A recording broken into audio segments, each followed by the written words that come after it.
गुरुर्विष्णु गुरुर्देवो महेश्वरा गुरुर साक्षात परब्रह्म तस्मै श्री गुरुवे नमः। नमस्कार साथियों, एक बार फिर से आप सभी का आपके अपने YouTube चैनल अमेजिंग शिक्षा में बहुत बहुत हार्दिक अभिनंदन व स्वागत है। तो जैसा कि आप सब जानते ही हैं कि व्याकरण से संबंधित अनेक विषय हम कर चुके हैं और लगातार कर रहे हैं।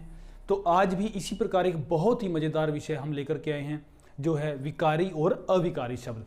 विकारी अविकारी, जैसे वैसे तो बहुत अनेक प्रकार के शब्द हैं, मुख्य रूप से जो है ना दो प्रकार के शब्द हम मानते हैं, विकारी और अविकारी। ठीक है, व्याकरण शास्त्र में इनका वर्णन होता है। आज हम जानेंगे कि आखिर ये विकारी शब्द क्या होते हैं और अविकारी शब्द क्या होते हैं। ठीक है ना, इनके बारे में हम पढ़ेंगे और जानेंगे। देखिए सबसे पहले हम बात करेंगे विकारी की, कि विकारी शब्द होते क्या हैं, हम कहते किसको हैं, क्या इनकी पहचान है, ये बात करेंगे। ठीक है, जिन शब्दों में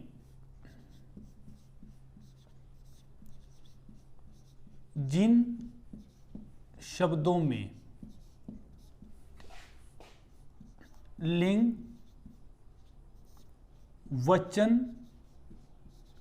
काल, कारक,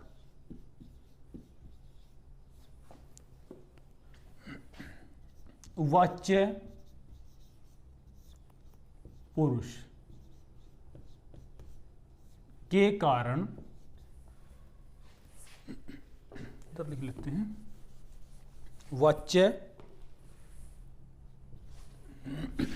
पुरुष के कारण परिवर्तन हो जाता है। ध्यान से समझना आपने, परिवर्तन जो बदल जाते हैं, परिवर्तन हो जाता है। किसके कारण? लिंग के कारण भी हो सकता है परिवर्तन, वचन के कारण भी हो सकता है, काल के कारण भी हो सकता है, कारक के कारण भी हो सकता है, वाच्य के कारण भी हो सकता है और पुरुष के कारण भी हो सकता है। तो जिन भी शब्दों में इनके कारण कोई भी परिवर्तन हो जाए ना, वो सारे क्या होंगे? विकारी शब्द होते हैं। ठीक है उन्हें विकारी शब्द कहते हैं। ठीक है, विकारी शब्द कहते हैं। ठीक है ना, जिन शब्दों में परिवर्तन होता है, विकार होता है। विकारी से क्या होता है? विकार यानी बदल जाना, परिवर्तित हो जाना। जैसे लड़का है वो बदल सकता है, संज्ञा है वो, जैसे लड़के बन सकता है। तो विकारी शब्द कौन कौन से हैं? देखिए, पहला है संज्ञा, बदल सकती है। सर्वनाम, ये भी बदल सकते हैं। तीसरा विशेषण, ये भी बदल सकता है, मधुर मधुरता बन सकता है। मोटा है कोई, मोटे बन सकता है ना। विशेषण और क्रिया, ये जो चार है ना, ये विकारी शब्द हैं। संज्ञा शब्द भी विकारी होते हैं, सर्वनाम शब्द भी विकारी होते हैं, विशेषण शब्द भी विकारी होते हैं और क्रिया जो शब्द हैं वो भी विकारी होते हैं। कई बार ये भी आता है प्रश्न परीक्षाओं में कि इनमें से कौन विकारी शब्द है, कौन नहीं है, इस प्रकार से पूछ सकता है। ठीक है ना, तो हमें पता होना चाहिए कि कौन सा शब्द विकारी है, कौन सा अविकारी है। ये जो चारों है ना, संज्ञा, सर्वनाम, विशेषण और क्रिया, ये चारों विकारी शब्द होते हैं। इनमें विकार होता है, किसके कारण होता है? लिंग के कारण, वचन, काल, कारक, वाच्य और पुरुष, इनके कारण विकार हो जाता है। ठीक है, ये क्या है? विकारी। और दूसरा क्या है? अविकारी शब्द। वैसे तो नाम से ही समझ गए होंगे, है ना। विकारी में विकार होगा, अविकारी में विकार नहीं होगा। ये नहीं बदलते, ये शब्द नहीं बदलते, जैसे हैं वैसे ही रहेंगे, किसी का भी कोई प्रभाव इनके ऊपर नहीं पड़ता इनमें से। ठीक है ना। देखिए, जिन शब्दों में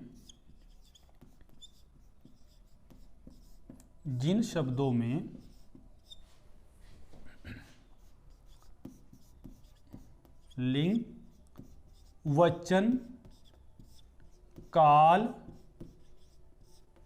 कारक, वाच्य,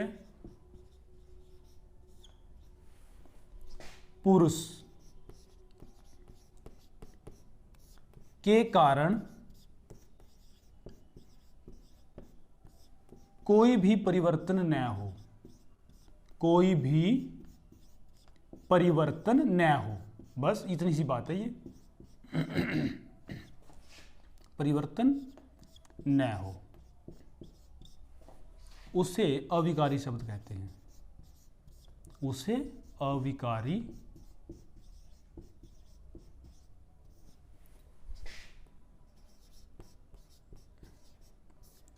शब्द कहते हैं। ठीक है, जिनमें परिवर्तन होता है वो विकारी शब्द हैं, जिनमें परिवर्तन नहीं होता है वो अविकारी शब्द हैं। परिवर्तन किन किन में होगा? संज्ञा में, सर्वनाम में, विशेषण में और क्रिया में। और परिवर्तन जिसमें नहीं होता वो है सबसे पहले क्रिया विशेषण,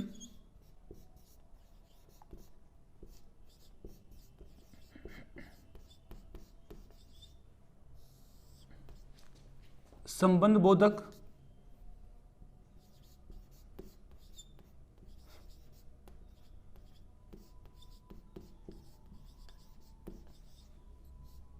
संबंध बोधक है, समुच्चय बोधक है,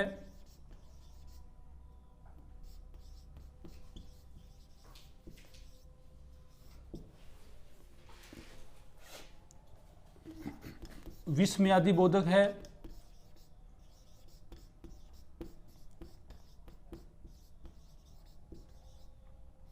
और अंतिम है निपात। ये जो पांच होते हैं ना, ये पांच क्या हैं? अविकारी हैं। इसमें जो है ना कभी भी किसी भी प्रकार का कोई परिवर्तन नहीं होता। ठीक है ना? तो ये यहां पर ठीक कर लें।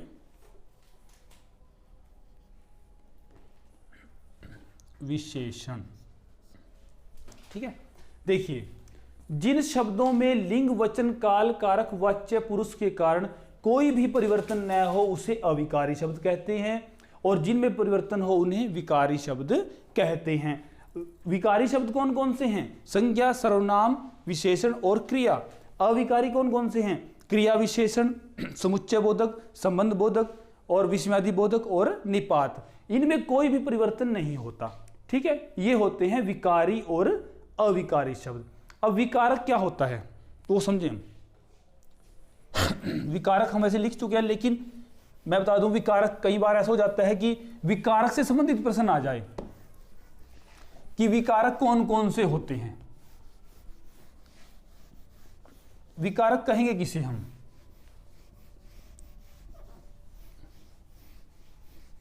देखिए, विकारक जो है ना,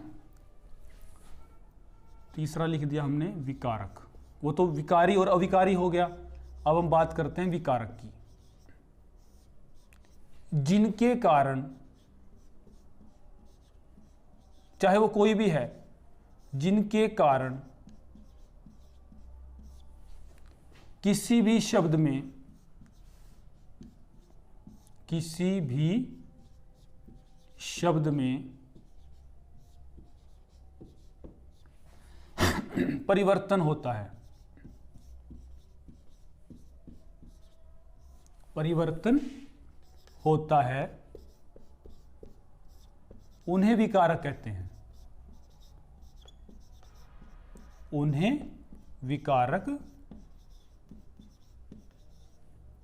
कहते हैं। ठीक है, अब विकारक कौन कौन से हैं? वही जो हम लिख चुके हैं पहले, लिंग, वचन, काल, कारक, वाच्य, पुरुष। ये जो छह हैं ना, ये क्या हैं? ये विकारक हैं। इनके कारण ही विकार होगा। चाहे तो लिंग के कारण विकार हो कहीं भी, चाहे वो वचन के कारण हो, चाहे वो काल के कारण हो, या कारक के कारण हो, या वाच्य कारण, या पुरुष के कारण। ठीक है ना। कई शब्दों में लिंग और वचन के अनुसार होगा, उनके कारण हो जाता है। कई शब्दों में कारक के अनुसार होगा, कई शब्दों में वचन के, इस तरह से अलग अलग भिन्न भिन्न प्रकार से होता है। ठीक है। तो पहले क्या किया, विकारी शब्द जिनमें परिवर्तन हो जाता है। कौन कितने हैं, 4 हैं, संज्ञा, सर्वनाम, विशेषण और क्रिया। उसके बाद अविकारी जिनमें कभी भी कोई परिवर्तन नहीं होता, तो वो उन्हें क्या कहते हैं, अविकारी। और उसके बाद विकारक कौन से होते हैं, जिनके कारण इनमें परिवर्तन होगा विकारी में, वो कौन कौन से हैं, लिंग, वचन, काल, कारक, वाच्य और पुरुष। अब ये समझ लेते हैं कि जैसे वो 4 थे, देखिए विकारक तो वही थे ना, संज्ञा है, दूसरा है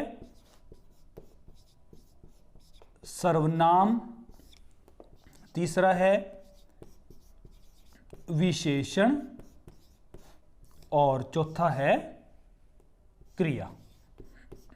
ठीक है ना। अब देखिए ये जो 4 विकारी हैं, इन चारों में तो विकार होगा ना, तो किस किस के कारण कौन किस में विकार होगा वो समझ लें। संज्ञा है, इसमें लिंग, वचन और कारक के अनुसार, लिंग, वचन और कारक के अनुसार केवल 3 ही ऐसे हैं जिनके अनुसार जो है इसमें परिवर्तन होता है। ठीक है ना। लिंग, वचन, काल, कारक, वाच्य, पुरुष, ये 6 हैं वैसे तो, लेकिन ऐसा नहीं है कि सभी के कारण जो है ना संज्ञा में परिवर्तन होगा। ठीक है ना। लिंग के अनुसार कर सकते हैं, वचन के अनुसार कर सकते हैं, और कारक के अनुसार कर सकते हैं, वाच्य और पुरुष के अनुसार नहीं हो सकता। इसी प्रकार से सर्वनाम की अगर बात करें तो इसमें वचन और कारक के अनुसार हो सकता है। ठीक है ना। सर्वनाम में वचन और कारक के अनुसार जो है ना परिवर्तन हो सकता है। विशेषण में केवल लिंग और वचन के अनुसार हो सकता है। ठीक है ना। यानी सभी के कारण जो है ना, इन सब में विकार नहीं होगा, किसी में किसी कारण होगा, किसी में किसी कारण होगा। अब देखिए क्रिया में लिंग, वचन, काल और वाच्य। ठीक है ना। लिंग, वचन, काल और वाच्य, इसके कारण क्या होगा, क्रिया में परिवर्तन। जैसे लिंग की मैं बात करूं, क्रिया करता है तो बदल गया ना, करती है, स्त्रीलिंग हो गया। पुल्लिंग में क्या था, करता है, और स्त्रीलिंग में क्या हो गया, करती है। इस प्रकार से है ना। काल के अनुसार भी किया, करेगा, काल बदल गया, है ना। इसी प्रकार से किया जाता है, करता है, ये वाच्य परिवर्तन हो गया। और विशेषण में क्या हो गया, लिंग और वचन के आधार पर, यानी मधुर विशेषण कोई भी हो, उसमें मधुर है, मधुरता है ना। कोई भी अच्छा है, अच्छे हैं, वचन अच्छा है, अच्छे वचन हो गया वहां पर, है ना। तो इसी प्रकार सर्वनाम वह, वे, इस आधार पर हम कर सकते हैं। उसके द्वारा, कारक के आधार पर, उसके द्वारा, उसको, उसके लिए, है ना, ये सभी कारक के आधार पर कर सकते हैं। संज्ञा है, लिंग के आधार पर लड़का, लड़के, लड़की, लड़के अगर वचन में करेंगे लड़के बन जाएगा, लिंग में करेंगे तो लड़की बन जाएगा। और संज्ञा पदों के साथ हम क्या करते हैं, कारक का भी प्रयोग करते हैं। तो ये वो विकारक हैं जिनके कारण इन चारों में विकार होता है। संज्ञा में लिंग, वचन, कारक के अनुसार होगा, सर्वनाम में वचन, कारक के अनुसार, विशेषण में लिंग, वचन के अनुसार, क्रिया लिंग, वचन, काल और वाच्य के अनुसार। ठीक है ना। आज जो हमारा विषय ना यही था कि हमें यह पता हो कि वो विकारी शब्द कौन से हैं, अविकारी कौन से हैं, और यदि विकारी हैं तो वो उनमें विकार किसके कारण होता है ना। और जिनके कारण विकार होता है हम उन्हें क्या कहते हैं, क्या कहेंगे, विकारक कहेंगे। अब यही प्रश्न आ जाए कि इनमें से कौन सा विकारक नहीं है। मान लीजिए कोई परीक्षा में एक अलग सा दे दे, 3 इसमें दे दे, एक अलग दे दे, तो आप कैसे समझेंगे, जब आपको ये पता होगा कि विकारक कौन कौन से हैं। ठीक है ना, तो ये आपने ध्यान से इनको समझना है और पढ़ना है, विकारी और अविकारी शब्दों को। आज की जो कक्षा है हमारी यहीं पर संपन्न होती है। आगे भी आपने सभी जितनी वीडियो आएगी वो देखनी, और यदि आपने इससे पिछली वीडियो नहीं देखी है ना, वो जरूर देख लें आप। इससे पहले भी बहुत कुछ, जैसे वर्णमाला है, उच्चारण स्थान है, संधि से संबंधित है, समास से संबंधित है, और कारक भी हो चुके हैं, उपसर्ग है, प्रत्यय है, ये सभी जो है ना वो आप देख सकते हैं। ठीक है, तो आप सभी सुखी रहें, निरोग रहें, इसी मंगल कामना के साथ सभी को जय हिंद, वंदे मातरम।